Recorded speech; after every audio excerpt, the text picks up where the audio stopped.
Bom, boa noite a todos e todas. Eu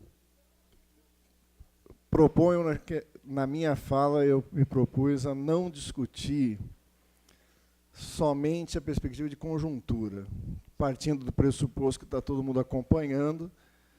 A conjuntura está divertida, né? Está se movimentando, está dando uma série de pistas interessantes, e eu tenho certeza que todos estão acompanhando. Portanto, vou tentar pontuar algumas questões para que a gente possa pensar caminhos que os trabalhadores têm e desafios diante dessa ofensiva que todo mundo percebe que é uma ofensiva muito dramática, né? O processo de contra-reformas imposto tem consequências imediatas muito fortes, uma ofensiva brutal do Estado burguês contra os trabalhadores. Eu queria pontuar, além dessa conjuntura, algumas questões que dizem respeito à necessidade de caminharmos para um programa e uma reflexão que coloca a esquerda e os trabalhadores no Brasil diante de um grande desafio para o período que se abre. Disso deriva uma primeira constatação prévia, né? Nós estamos convencidos de que caminhamos para encerrar um ciclo. Como nós vamos ver, uma das hipóteses de trabalho é que existe um risco desse ciclo, que de fato se encerra, ter uma sobrevida, né? E essa é uma das preocupações que a gente vai querer trazer aqui. Partindo dessa constatação, uma questão que se coloca é por que, ao encerrar um período histórico em que prevaleceu uma estratégia de conciliação de classes, ao se fechar um ciclo que leva ao máximo uma determinada estratégia para pensar o Brasil, os caminhos da sua transformação, que culmina num impasse, por que o que deveria emergir nesse momento, que é uma proposta à esquerda dessa alternativa que se encerrou e que tão didaticamente mostrou seus limites, por que ela se demora, né?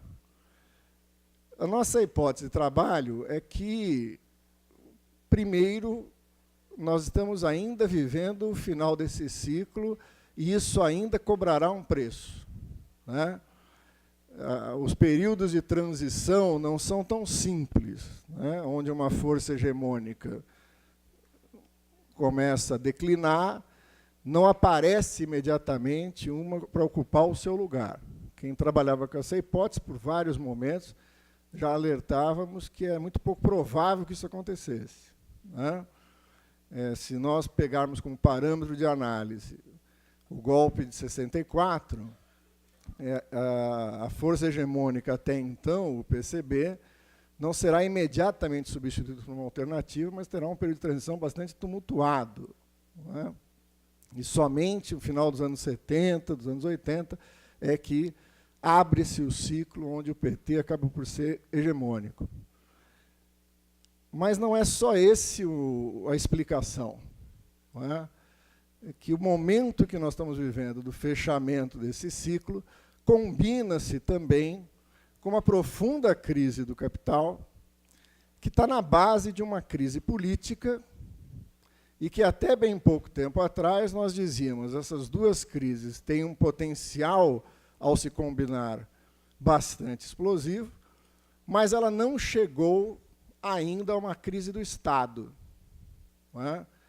Um dos elementos que nos chama a atenção é que as classes dominantes no Brasil têm preservado alguns instrumentos de Estado que permitem vivenciar uma crise econômica dessa profundidade e uma crise política institucional dessa magnitude, sem perder o controle, pelo menos até agora, né, sem perder totalmente o controle que colocaria em risco o processo de acumulação.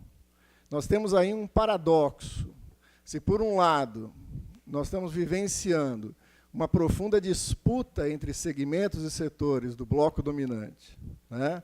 Uma disputa entre os vencedores, vamos dizer assim, que não é muito clara para todos. Não seria possível que a gente tivesse isso. Parte dessa luta está se dando nos bastidores de algo que nós não temos acesso, né? Mas, apesar dessa profunda disputa entre segmentos do bloco dominante, há também um grande consenso entre eles do que fazer. É como se nós disséssemos, eles divergem sobre quem deve controlar o governo, mas não divergem sobre o que deve ser feito, e o que se expressa nessa agenda da qual as contrarreformas são o eixo e o centro. Ontem, num debate com a Sara Grânima, que vai estar aqui no curso, né, trabalhando com vocês amanhã, pode ser um spoiler, né? Posso até estar adiantando uma coisa que ela vai fazer, mas depois vocês cobrem dela. Mas ela mostra um PowerPoint da Confederação Nacional da Indústria, que já ao final de 2015, início de 2016, apresentava um plano estratégico. Acaba de chegar entre nós a Virgínia. Ela queria chegar devagarzinho para ninguém perceber.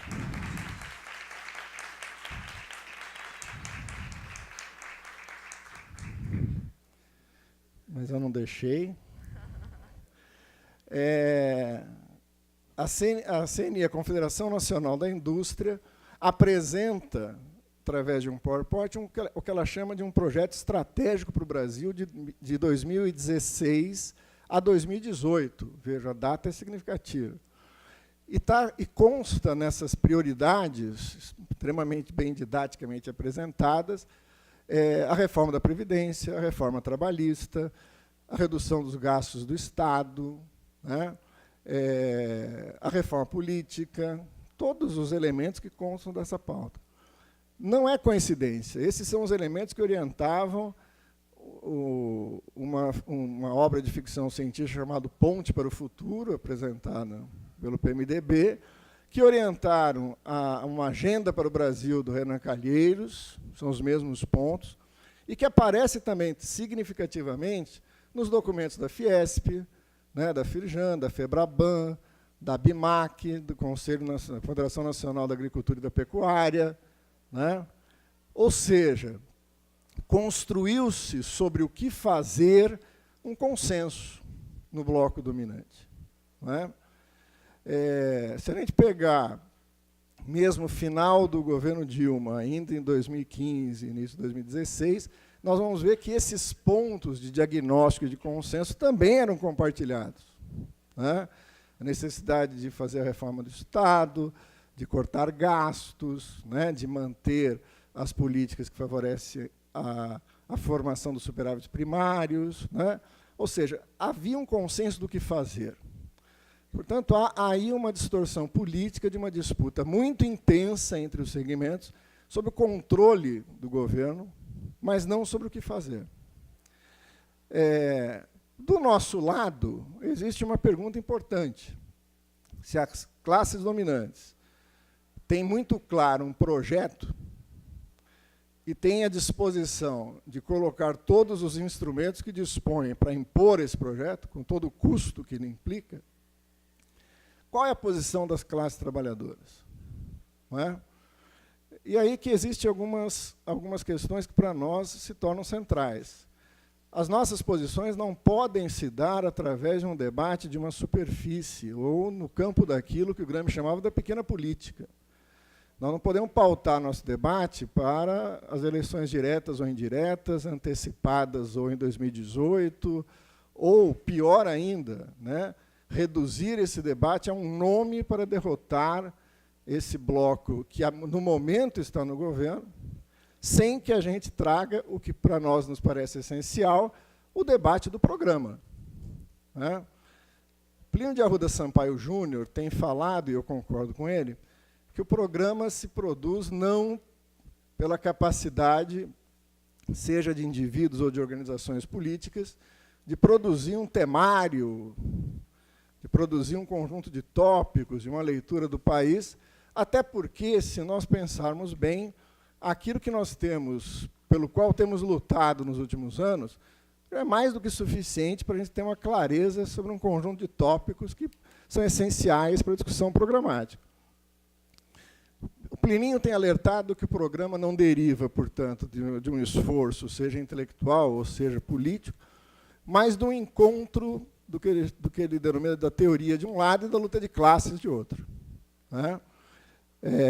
Quase como uma resultante, num processo de intensificação de lutas, em que a classe trabalhadora reage a uma série de ataques que vem sofrendo, mas isso somente é insuficiente.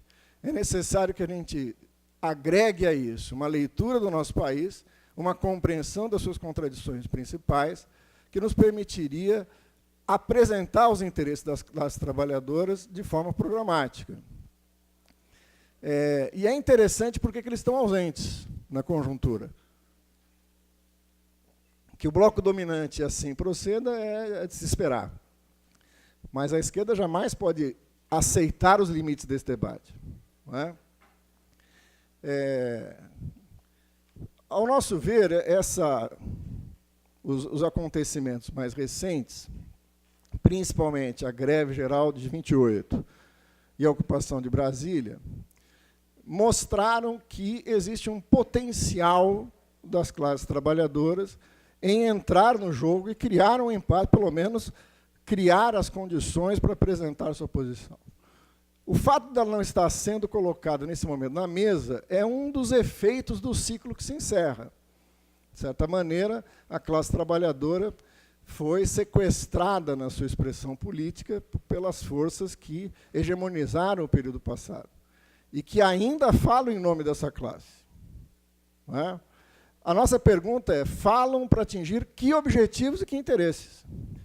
Se esse conjunto de medidas expressa claramente os interesses da classe dominante, existe um conjunto de interesses que também estão colocados na mesa e que se reduzem a uma disputa de governo, uma possibilidade de retomar o governo. Não é? A nossa pergunta é para realizar o quê?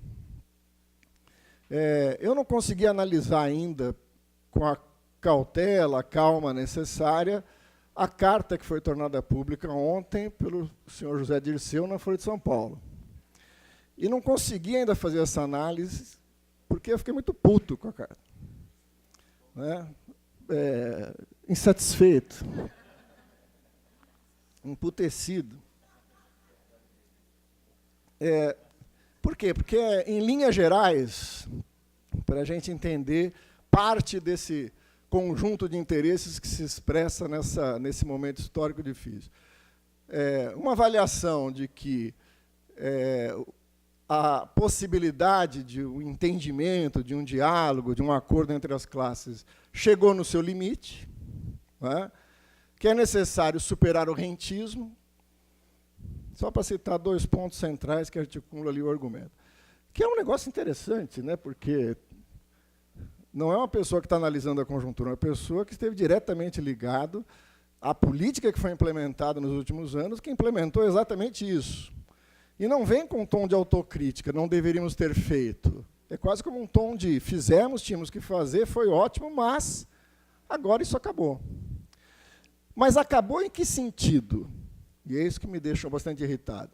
Porque é fundamental uma posição de esquerda forte, é fundamental uma posição de esquerda independente, para atrair os setores, né? Não lembro qual que é o adjetivo que é utilizado, mas setores que se desgarraram do projeto democrático popular por uma aventura conservadora e que agora percebe que estão errados, e uma posição de força da esquerda permitiria trazer de volta esses segmentos que descolaram, reconstruindo as bases de um projeto para tirar o Brasil da crise, etc. e tal. Portanto, existe uma posição colocada como alternativa, que é a posição de recosturar o pacto social que se desfez com os últimos acontecimentos no país. A pergunta que nós temos que fazer é se isso interessa a classe trabalhadora. Aqueles que defendem o fazem como se fosse a expressão dos interesses da classe trabalhadora. o discurso do Lula na abertura do congresso, do encontro, não sei se foi o encontro ou congresso do PT, né? Vai nesse sentido, né? É preciso que as forças de esquerda se unifiquem, ganhem as eleições em 2018 e façam maioria no Congresso. Mas aí que vem a ameaça na fala do Lula. Porque, se não o fizerem, nós teremos que fazer alianças, não é? Para poder garantir a governabilidade, para poder garantir a estabilidade. Portanto, essa posição representa, ao nosso ver, a retomada daquilo que nos levou a esse impasse e um equívoco estratégico. Ora, nós acreditamos que isso não é um erro de condução tática da política.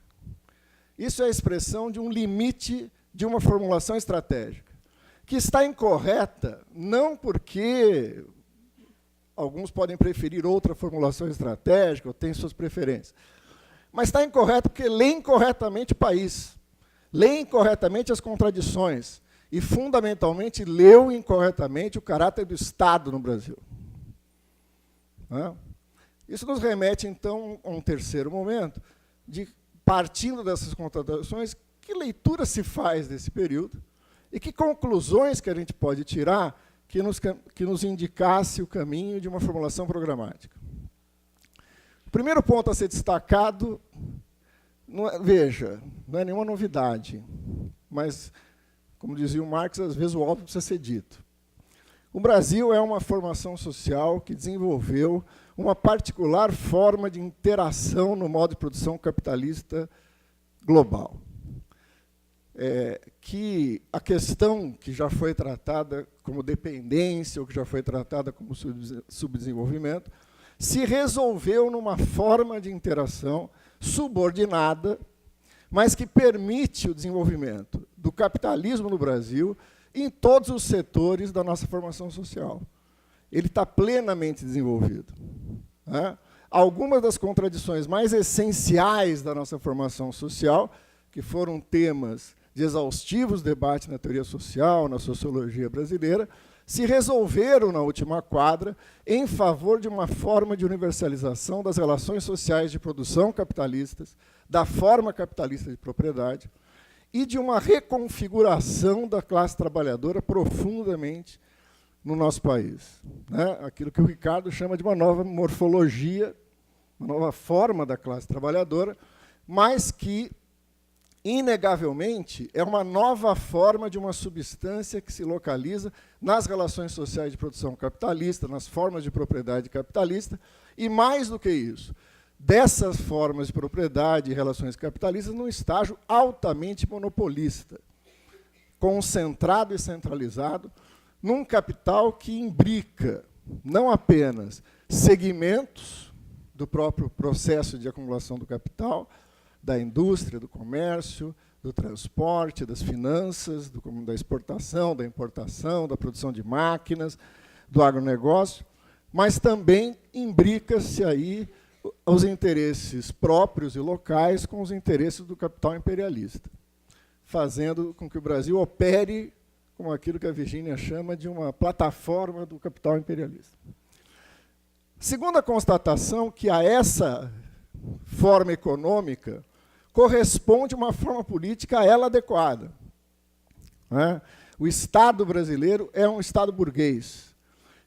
E isso, abre-se aqui um parênteses. Esse, ao nosso ver, é um dos equívocos da leitura que se faz e que resultou numa estratégia que nos colocou no limite atual. Esperava-se que a transição da ditadura, da autocracia burguesa, por um longo processo de democratização, superaria, finalmente, um caráter histórico e estrutural da nossa formação social, que muitas vezes foi identificado como o prussianismo. Ou seja, onde o Estado é forte e a sociedade é fraca. Esse processo, pelo próprio crescimento do capitalismo, a própria autocracia burguesa, cria as condições para uma sociedade civil forte. Isso teria, segundo essa visão, uma implicação sobre o caráter do Estado no Brasil. A burguesia não poderia mais usar o Estado restritamente nos seus interesses. sem que ele perdesse seu caráter de classe, mas era um Estado burguês que se veria obrigado a colocar-se em disputa por diferentes conjuntos da sociedade, seja pelos diferentes segmentos da própria burguesia, mas também em relação aos segmentos das classes trabalhadoras. Isso daria um caráter democrático ao Estado brasileiro. Insisto, dependendo da visão do autor, considerando ou não o seu caráter de classe, esse Estado seria obrigado a se sustentar e se legitimar mais por elementos de hegemonia do que por elementos de coerção. Veja, o que o desfecho do ciclo histórico nos comprovou é que a burguesia comprovou uma tese que está em Gramsci, de que o Estado ele é a síntese de elementos de coerção e consenso, e que usa esses dois elementos sempre no momento da chamada democracia burguesa, do regime parlamentar representativo, em consensos transitórios e instáveis. Isso gera um problema teórico e prático. Não é? Gramsci discute isso nos cadernos do Cárcere, no volume 3, onde ele aponta o seguinte: toda guerra de movimentos, e a guerra de posição e a guerra de movimentos, constitui uma unidade que é a tese da guerra moderna. E a principal tese dessa Constituição é que toda guerra de posição se resolve numa guerra de movimentos. Né? Essa foi a lei da Guerra Civil na Revolução Soviética, é a lei geral da guerra. A dificuldade é a passagem desse momento da guerra de posição para a guerra de movimentos. Que claramente Gramsci está discutindo o quê? O momento do acúmulo de força para o momento da tomada do Estado. Não é? Muita gente entendeu o Gramsci como alguém que abandonou a necessidade da tomada do Estado e reduziu a estratégia a uma longa e interminável processo de acúmulo de forças para a disputa de hegemonia. Para Gramsci é isso para criar as condições para tomar o Estado. Né? E daí a dificuldade, como fazer isso? Por que eu estou me referindo a esse momento da reflexão de Gramsci? Porque Gramsci vai dizer o seguinte: as classes trabalhadoras têm enorme dificuldade de operar essa passagem. Porque, uma vez escolhendo a guerra de posições, se torna muito difícil transitar para um assalto ao poder. Mas, e aí vem o central, as classes dominantes não. Interessante que é um texto onde ele vai se referir aos ardites, né, que era como se chamava as tropas de assalto do exército italiano. Né, vai chamar de arditismo. A classe dominante não tem essa preocupação porque ela, diferente de segmentos da esquerda, leu Maquiavel e entendeu Maquiavel. Nos tempos de paz, preparar a guerra. Isso significa que, durante o processo em que ela abre a disputa de hegemonia, ela não abre mão dos seus instrumentos de coerção para quando eles fossem necessários. E quando eles seriam necessários? Quando aqueles consensos instáveis e provisórios possam se desenvolver até o ponto que se chocam com seus interesses econômico-corporativos. Dito claramente, a burguesia está disposta a abrir o processo de socialização da política para que a gente possa discutir uma série de temas, menos as relações sociais de produção, as formas de propriedade, os processos de acumulação, né? A prioridade do Estado no sentido de garantir as condições da acumulação de capital. Né? Isso ela não abre a discussão. E, para essa passagem, a burguesia está sempre pronta a mudar o jogo, né, da forma democrática do Estado para uma forma mais dura, onde venha a prevalecer os instrumentos coercitivos. Nós vimos isso no período passado, no golpe de 64, e vimos agora recentemente o quanto a burguesia tem tranquilidade para transitar entre essas formas. Com uma vantagem agora, ela pode fazer isso mantendo todo o arcabouço institucional, legal, do ordenamento jurídico, ainda que tensionado, como nós vimos. Não é? Isso coloca para a esquerda um desafio enorme, porque isso comprova uma tese de que o processo de luta dos trabalhadores não é possível se completar sem que, na busca do seu programa, ele coloque a questão do Estado. É impossível que esse Estado, por mais que se democratize, sirva como instrumento para a execução de um programa que se choca com os interesses essenciais das classes dominantes do nosso país. Para que a gente encerre, já que eu falei que os pontos temáticos são conhecidos e consensuais entre nós, só para exemplificar, ninguém no campo da esquerda, no campo dos trabalhadores, no campo popular, defende que um projeto minimamente voltado aos interesses dos trabalhadores não passe pelos seguintes eixos. Nós não faremos nada se não rompermos com o caráter da dívida interna e externa, né, com a política de superávit que se forma e que sangra 43%, 50% dos recursos do fundo público. Não é? Ninguém que ainda pensa à esquerda acredita que é possível implementar um programa que rompa com isso sem que a gente estatize o sistema financeiro, sem quebrar o grande monopólio das instituições dos monopólios financeiros. Ninguém, em sã consciência, acredita que essas medidas são necessárias, mas insuficientes para tocar um projeto a serviço dos trabalhadores.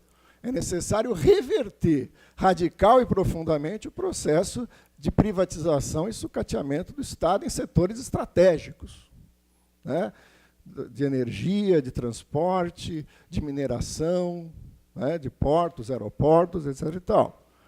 Ninguém acredita que tudo isso possa ser feito sem que isso produza um efeito que é o mais visível, uma reversão do acentuado processo de mercantilização da vida, na educação, na saúde, na habitação, no acesso à terra, etc. e tal. Como complemento disso, mas não não por uma ordem hierárquica de importância, uma combinação de uma profunda reorganização do espaço urbano, né, articulada com uma profunda reestruturação da estrutura agrária tradicional do país. Muito além de uma mera distribuição de terra, uma nova política econômica, uma profunda reestruturação da estrutura agrária nesse país, voltada à produção de alimentos, quebrando o monopólio da terra dos grandes capitalistas. Por fim, como executar esse conjunto dessas mudanças, e aí vem a questão central, com essa estrutura e forma política onde nós atuamos, né? Com a estrutura partidária hoje existente, com a forma das eleições, com a estrutura do Congresso Nacional, nos termos que a gente chama de presidencialismo de coalizão. Seria necessário quebrar essa forma para formas mais avançadas e mais próximas da democracia direta e do poder popular. Ora, esses mínimos pontos que foram apresentados pressupõem uma unidade e uma força de esquerda monumental, capaz de enfrentar os interesses que estão por trás daqueles que serão atingidos por esse plano, né, superando aquela ilusão de que um projeto popular no Brasil satisfaria a todos os setores da sociedade, inclusive os empresários, inclusive, né?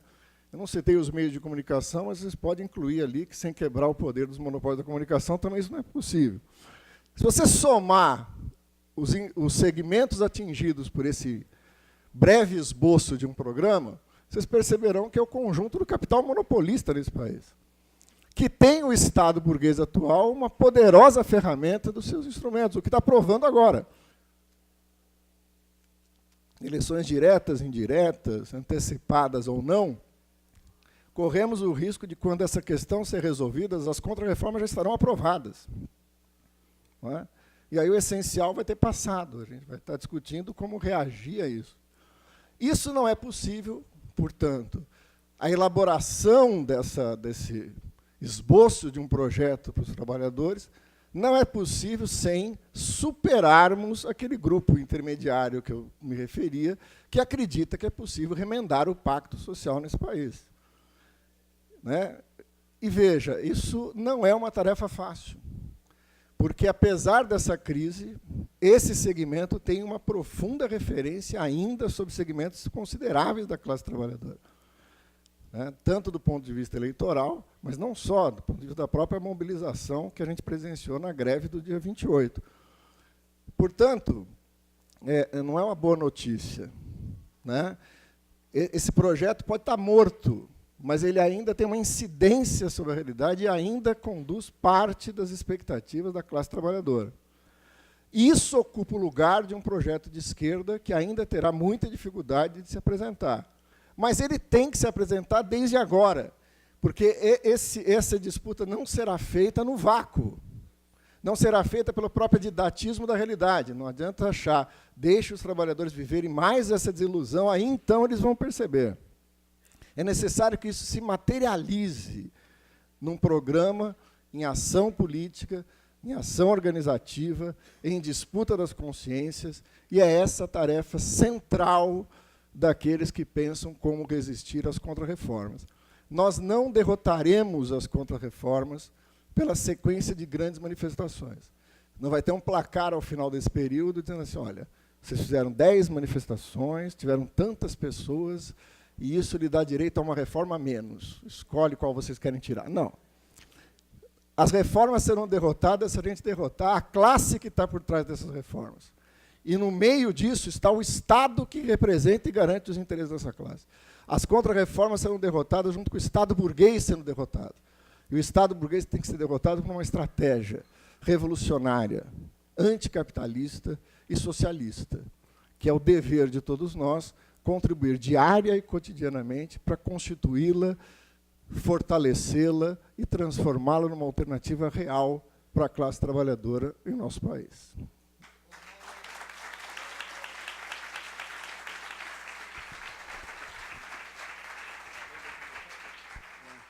Obrigado, Mauro.